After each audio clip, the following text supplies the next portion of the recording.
Hey guys, what is up? It's Dusty here, and welcome back to another crypto video. And I am crazy excited about the XRP price, and crazy too.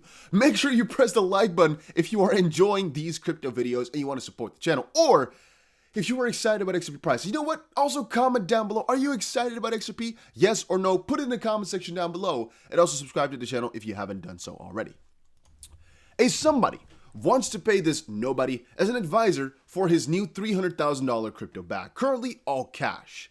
He has an additional $150,000 in XRP. He's not on Twitter, real life. What's the best way to charge for this? Very part-time side hustle thoughts. This last part we'll disregard. It is mostly on the first part. Somebody wants to pay this nobody as an advisor for his new $300,000 crypto bag, currently all cash. He already has $150K in XRP.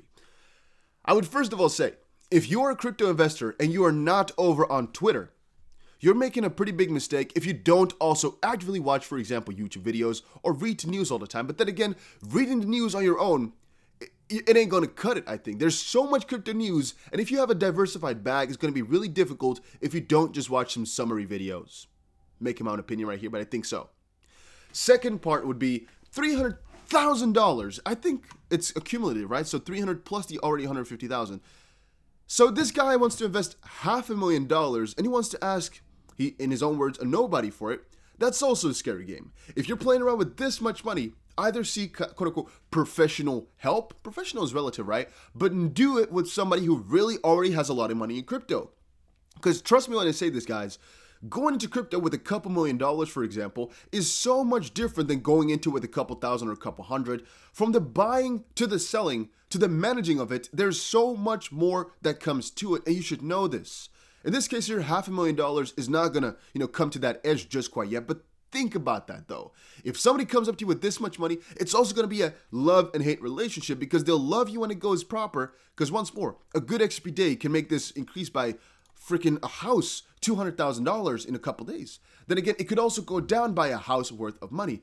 And do you want to have that responsibility? Now, the ultimate thing I want to fetch from this one is, have you thought about how you're going to handle all this once your money goes to a couple million, if that's your plan? Have you thought about how or what exchange you're going to use if XRP really goes to the heights people are expecting or are wishing for? The whole cashing out process and the whole process of keeping your money on an exchange, for example, it all becomes so much differently when you have so much money there. And you'll see that. All right. If you only have 10 XRP, for example, you don't have to worry about it, I don't think. But then again, you guys get the picture, right? Think about the future perspective for a lot of the money that you already have in crypto right now. Think about it. And also, I would once more say, if somebody ever comes up to you and asks, hey, what should I do with my $500,000 bag? Make sure you tell them, hey, I'm not a professional, and if you're going to charge for it, make sure you give them very, very good stuff to go and work with. Because, for example, my Patreon, as you most likely have noticed, there's 3 things on there. One is the $10 plan, one is the $6 plan, one is a $1,500-ish plan. The 10 and 60 are the same, but the first one was just for the first 50 people, and the 61 is just the normal price. And the $1,500 is a different one. So in the $6 plan on Patreon, which once more, this is not an advert. You can check it out if you want to, but don't do it because you want to support me. Do it because you want the content there. And the supporting me comes on the side, all right? Keep your money to yourself. So it basically gives you my portfolio and my buying strategy, which you can utilize on your own. Then again, what I'm never doing is telling you guys exactly what coins you should hold, because I know that's going to get me in a lot of trouble with some of you guys if those coins go wrong. I always tell you on Patreon, whenever I'm looking into new coins or whenever I feel as if we should definitely be buying some sort of coins, but that's again because I feel like I should do that. That does not mean I can tell you that you should actually buy them. It's mostly what I am doing, and that's a big difference. If somebody pays you to help them, literally help them instead of you giving your info, something else is happening, right? And that's why my plan, for example, for basically helping people is like 15, maybe 60, I don't know exactly what the price is because I don't really want to. If you really need the help through your whole process, it's possible. But I know there's such a hefty pressure on it. I don't want to. I really recommend everybody to look deeply, deeply, deeply into all this crypto stuff. And once more, once you get to these higher amounts of money, make sure you have the mental game set proper. I am pinching my head right now because it's a difficult game. If your money is fluctuating with hundreds of thousands of dollars every single day, it might be crushing. And that's also why David Schwartz posted that, and also why I posted a video earlier today about the freaking mental state. It's so important that you have it done. But also, guys, there's going to be a ton of people who ask when to buy, when to sell. Don't tell them. Don't tell them exactly what they should do, because they'll come after you. They're going to be angry. You can only say what exactly you think you're going to do, or just give an analysis on it. I'm just quickly saying, guys, this type of stuff, if you ever get the question from your coworker or somebody, be careful, because they might put in more than they're able to lose or willing to lose. Have you never had it before? If they, for example, I've had a couple of people on Discord come up to you and say, hey, I'm the crypto guy now over at work. And for me in my real life, I'm the crypto guy over in the family, I guess, or over in the work. No, I guess not the workspace, just in the environment here as well. People know me as the crypto guy. Even though I've never made it public, people talk, right?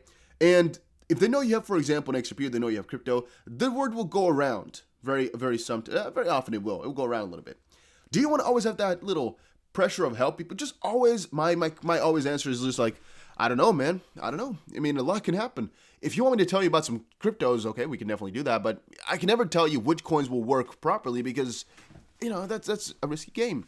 If you really want a proper portfolio, just diversify properly and do your due diligence and research it a lot. If they want a long-term bag, they never want to look at it again. It becomes a little bit differently, though, because you could just buy a couple of coins for them, for example. Just, for example, 20 coins that you really like, and, you know, just let them sit.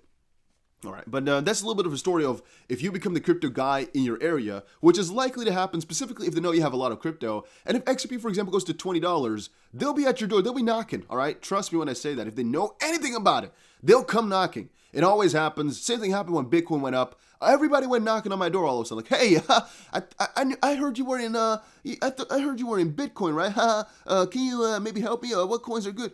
Even one friend of mine texted me, what was it now? Like last week? I told you guys about it in the live stream, saying she was going to buy SafeMoon.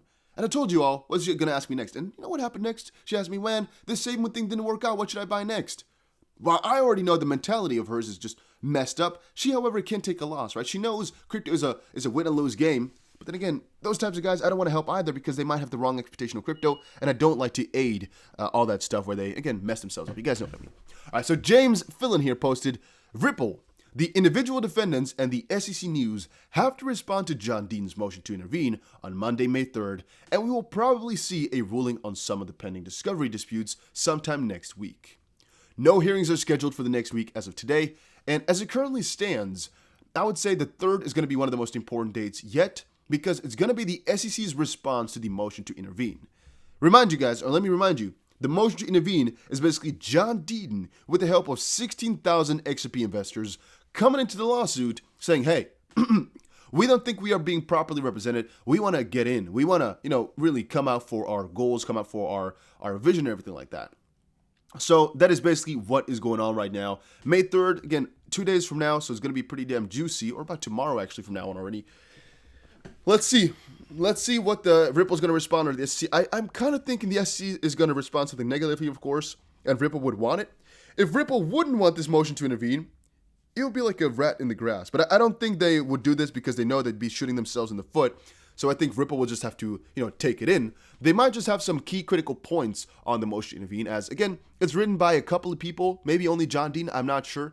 So it's not as professional as, for example, all the freaking 50 lawyers that Ripple has, and where it's a multi-billion-dollar company. He's a law firm, but he's not, I'm just going to say he's not as high as the other guys, because let's say it's about a 10-minute operation right here. I don't know how big his law firm is.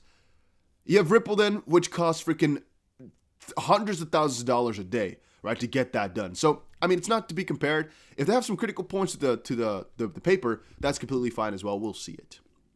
Then, some key highlights from yesterday. I already went over those earlier, but once more was SEC fee Ripple. They just talked about why the motion, the memorandum of understanding shouldn't be used by the SEC, and the SEC said we want to.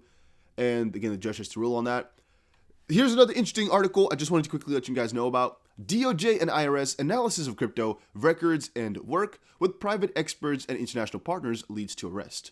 I just was really amazed by the title. It's like, da-da-da-da, IRS coming to your motherfucking door. You messed up. All right, they're coming for you. Let me quickly tell you, if you're thinking of hiding all your cryptos, they might come after you at one point or another. Be careful with all that type of stuff.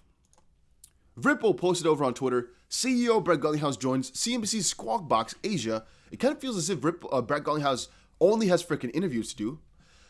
Joins CNBC's Squawk Box Asia to discuss Ripple's traction in the APAC region. One key reason being that countries like Singapore have provided regulatory clarity for crypto, fostering an environment supportive of innovation. This is a response to Ripple CEO saying, the US lacks regulatory clarity on crypto, which I think is juicy and is correct. So they're going to be talking about CNBC, not the CBDCs. It's going to be talking about APEC, and how Ripple is getting traction over there. I wonder what they're going to be discussing regarding XRP. Then, guys, you all know I have a Bybit link down below, right? You know what I really don't do, though? It kind of regards to the starting here. I never give you guys exact trading calls. I try to sometimes hint on them in videos, for example, where we bought in, I think 2 days ago, into XRP for a long. But the reason I don't do that is because you can get wrecked so easily. And even though I use Bybit all the freaking time, and profit like this is not unheard of, you get this very often if you're trading, you will also get losses like this every here and there if you don't do it properly. So make sure you know what you are doing. Then Robert Alexander posted, does XRP have a chance of licking 1, 2, or more lollipops? We'd have to have a lot of money for it to bang. I don't really think so, guys. I don't think any of this analysis, the deep analysis that these guys are doing, is actually relevant at all. I personally think let's just wait and see what's going to happen. A lot of these guys have been wrong, like time and time again. Maybe I'm just a hater. Maybe you can call it that. I just don't believe in the analysis people are putting here. I think too much is going on right now with Ripple/XRP regarding the lawsuit, for example, and too much speculation about the crypto space that you can't, track it properly. But then again, maybe I am mistaken. It could definitely be so. Whales continue to accumulate Bitcoin and Ethereum in April.